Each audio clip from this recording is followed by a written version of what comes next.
বেঁচে থাকতে হবে মদ থেকে, জুয়া থেকে, পূজার বেদি থেকে তথা আল্লাহর সাথে শিরিক থেকে, ভাগ্য নির্ধারণী ঘৃণ্য বস্তু থেকে, আর শয়তানের কর্ম থেকে। কেউ যদি এই পাঁচটা কাজ বেঁচে থাকে, আল্লাহ বলছেন আল্লাকুম তুফলিহুন, আশা করা যায় সফল হবে।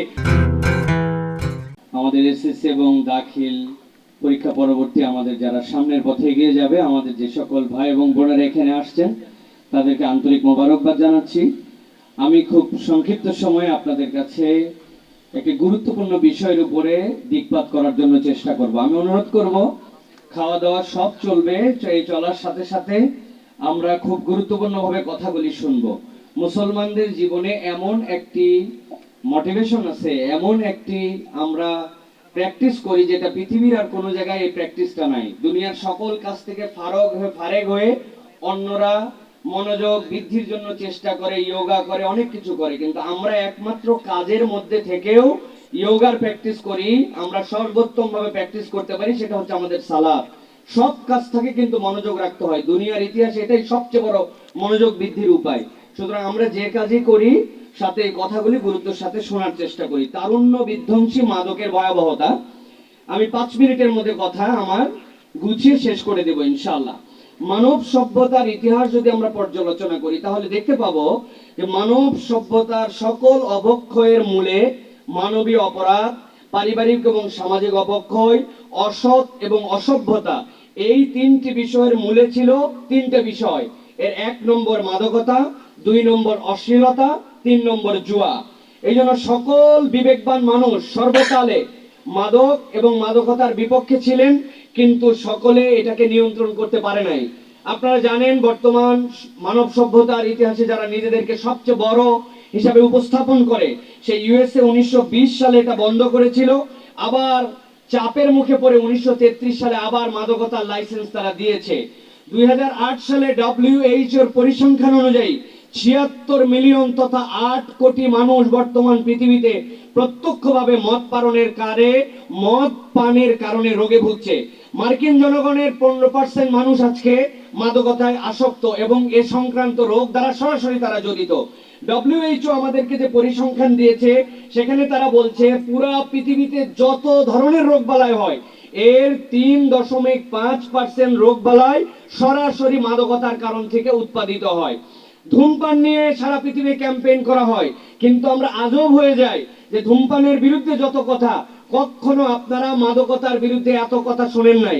কোনো জায়গায় বলা হয় না গাঁজা আপনার জন্য ক্ষতিকারক, মদ আপনার জন্য ক্ষতিকারক, কিন্তু ধূমপানের বিরুদ্ধে কিছু কথা হয়। কেননা ধূমপান একটা মাইনর জিনিস, এইটাতে অনেক ক্ষেত্রে যে বাধা দেওয়া হয়, তাদের টার্গেট থাকে এই বাধার মাধ্যমে তাতে উৎসাহিত করা হয়। আরবিতে একটা কথা আছে, মানুষ সেই বিষয়ে আকৃষ্ট হয় যে বিষয়ে তাকে নিষেধ করা হয়। অতএব আগের থেকে বারবার বলা হয় আপনারা মেহেরবানি করে আপনারা বিড়ি সিগারেট খাবেন না, এটা খুব খারাপ, ক্যান্সার। এটা প্রকারান্তরে তাদের ওই বিড়ি সিগারেটের কৌশলী প্রচারের অংশ হয়, যে কারণে আমরা দেখতে পাই মাদকতার বিরুদ্ধে অবস্থান নাই, কিন্তু বিড়ি সিগারেটের বিপক্ষে কিছু কথাবার্তা আমরা শুনতে পাই। প্রিয় ভাইয়েরা, আমি যে তথ্যগুলি আপনাদেরকে দিচ্ছি, মাইক্রোসফট এনকার্টায় যদি আপনারা যান, এখান থেকে আপনারা পাবেন এইগুলা। আমার তরুণ, আমার যুবক যারা এখন আমাকে দেখছেন অথবা পৃথিবীর বিভিন্ন প্রান্ত থেকে যারা দেখবেন, তাদের কাছে এবার বলতে চাই, আল্লাহ রাব্বুল আমিন ইসলামের আলোকে আমাদেরকে কি দিক নির্দেশনা দিচ্ছেন একটু খেয়াল করেন।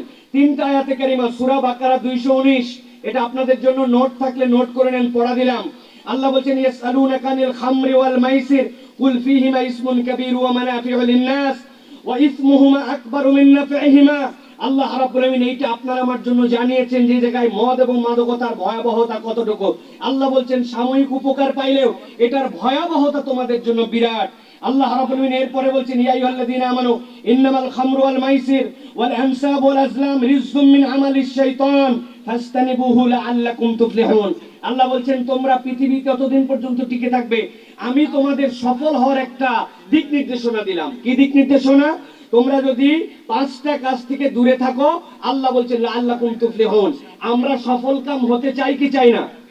কথা বলেন একটু জোরে, চাই কি চাই না? যারা সফল কাম হতে চায় আর যারা আমাদের নাস্তা ইতিমধ্যে খেয়ে ফেলছি, তারা একটু চিৎকার করে বলি, আমরা কি সফল কাম হতে চাই কি চাই না? কোরআনের এই আয়াতে কারিমার আলোকে সফল কাম হওয়ার জন্য 5টা কাজ করতে হবে। কয়টা? জোরে বলেন কয়টা?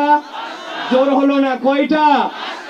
পাঁচটা। এক নম্বর আল্লাহ বলছেন বেঁচে থাকতে হবে মদ থেকে, জুয়া থেকে, পূজার বেদি থেকে তথা আল্লাহর সাথে শিরিক থেকে, ভাগ্য নির্ধারণী ঘৃণ্য বস্তু থেকে, আর শয়তানের কর্ম থেকে।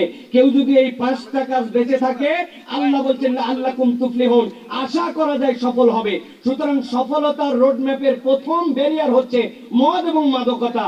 কোন ব্যক্তির সাথে এটা জড়িত থাকলে বাহ্যিকভাবে সে যত বড়ই হোক, প্রকৃত সফল সে কখনো হতে পারবে না। এরপরে বলবো মূল ক্ষতিটা কি। আল্লাহ রাব্বুল আমিন বলছেন ইন্নামা ইউরিদুশ শাইতানু আইয়ুকিয়া বাইনাকুমুল আদাওয়াতা ওয়াল বাগদা। আমরা মনে করি মদ এবং মাদকতার অনেক ক্ষতি, শারীরিক ক্ষতি, অমুক ক্ষতি, কিন্তু আল্লাহ বলছেন শয়তান মূলত দুইটা জিনিস তোমাদের মধ্যে ঢুকাবে। একটা ঢুকাবে তোমাদের মধ্যে শত্রুতা বিদ্বেষ, আরেকটা ঢুকাবে তোমাদের মধ্যে পরস্পরের মধ্যে অন্তরের মধ্যে দূরত্ব তৈরি করে দিবে। সুতরাং আমরা উম্মাহ হিসাবে এক থাকার কথা। আল্লাহ এই উম্মাহকে এক বলেছেন। আজকে উম্মার যে সেপারেশন, আজকে উম্মার যে শততা বিভক্তি, এইটার অন্যতম নেপথ্যের একটা কারণ মদ এবং মাদকতা এখন মুসলমানদের কাছে ইজি গোয়িং হয়ে গেছে, ঠিক কি না? এখান থেকে আমাদের বাঁচতে হবে। রাসূল সাল্লাল্লাহু আলাইহি ওয়াসাল্লামের তিনটা কথা বলবো। নবীজি ভয়ঙ্কর তিনটা উচ্চারণ করেছেন, আর 1 মিনিট 17 সেকেন্ডের মতো আমার বাকি আছে, খেয়াল করেন। আল্লাহ বলছেন ওয়ালা ইয়াশরাবুল খামরা হিনা ইয়াশরাবুহা ওয়া হুয়া মুমিন। নবীর মুখ দিয়ে বলাচ্ছেন, এর থেকে ভয়াবহ আর কোন সংবাদ নবীজি দেন নাই। নবী বলছেন কেউ যদি তোমরা মাদকতা এবং মদ গ্রহণ করো, যখন সে গ্রহণ করে তখন সে মুমিনই থাকে না। নাউযুবিল্লাহি মিন যালিক। আপনি মনে করছেন আমি সাধারণ একটা নেশা নিচ্ছি, কিন্তু এইটা করার সময় আপনার ঈমান থাকে না, ওই ব্যক্তি ঈমানের থেকে বের হয়ে যায়। এটা তাহলে কত বড় ভয়াবহ আমাদের জন্য। এই জন্য আল্লাহ রাব্বুল আমিন বলেছেন আল্লাহর লানত মদ যে পান করে, প্রস্তুত করে, বিক্রেতা, বহনকারী, মূল্য ভক্ষণকারী, সকলের জন্য আল্লাহ রাব্বুল আমিন এটা নিষিদ্ধ করেছেন। অতএব এখান থেকে আমাদের বাঁচতে হবে। প্রিয় ভাইরা, 3 ব্যক্তির জন্য জাহান্নাম হারাম। কয় ব্যক্তি? আমরা কি এর মধ্যে থাকতে চাই? জোরে বলেন না কেন চাই? আর একটু জোরে বলেন, এই 3 ব্যক্তির মধ্যে থাকতে চাই? জাহান্নাম হারাম, আল্লাহ জাহান্নামে ঢুকাবেন না। 1 নম্বর সালাসাতুন কদ হারামাল্লাহু আলাইহিমুল জান্নাহ মুদমিনুল খামর। 1 নম্বর কেউ যদি মদ্যপ হয়, মদ যার শরীরে, মাদকতা এগুলো যার শরীরের মধ্যে ঢুকেছে, এই ব্যক্তিকে আল্লাহ জান্নাতে ঢুকাবেন না। সুতরাং এর মধ্যে আমরা থাকবো না। এরপর ওয়াল আক, 2 নম্বর বলা হয়েছে পিতামাতার যে বিরুদ্ধাচরণ করে। সুতরাং এখান থেকে আমাদের বাঁচতে হবে।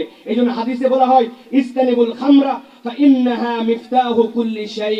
তুমি মদ এবং মাদকতা থেকে বাঁচো। এখান থেকে যদি তুমি না বাঁচতে পারো, সব পাপের মূল এখান থেকে শুরু হয়। সুতরাং আপনার জীবনের সফলতা, আপনার জীবনের সামনের অগ্রগামিতা সব নির্ভর করছে এটার উপরে। প্রিয় ভাইরা, লাস্ট যে পয়েন্টে কথা বলবো, একটা তো মদ। আমরা অনেকেই বলবো হুজুর আলহামদুলিল্লাহ আমরা এইগুলোর সাথে নাই, কিন্তু আমরা একটা নতুন ধরনের মদ্যপানে ঢুকছি, সেটার নাম আসক্তি। আসক্তিও কিন্তু এটা একটা বিরাট বড় রূপ। এই জন্য রাসূল সাল্লাল্লাহু আলাইহি ওয়াসাল্লাম খাওয়ার ক্ষেত্রেও আসক্ত হওয়া নিষেধ করেছেন। যে অনেক খাদক পেট ভরে খাইতে পারে, নবী তার জন্য বলছেন তুমি সামাল দাও, সেও যেন তার পেটকে 3 ভাগ করে। হাদিসের টপিক কি? হাদিসের টপিক আসক্ত হওয়া যাবে না। আজকে আমরা বিরাট বড় আসক্ত হয়ে পড়েছি। আমাদের অনেক ক্ষেত্রে আসক্তি আছে।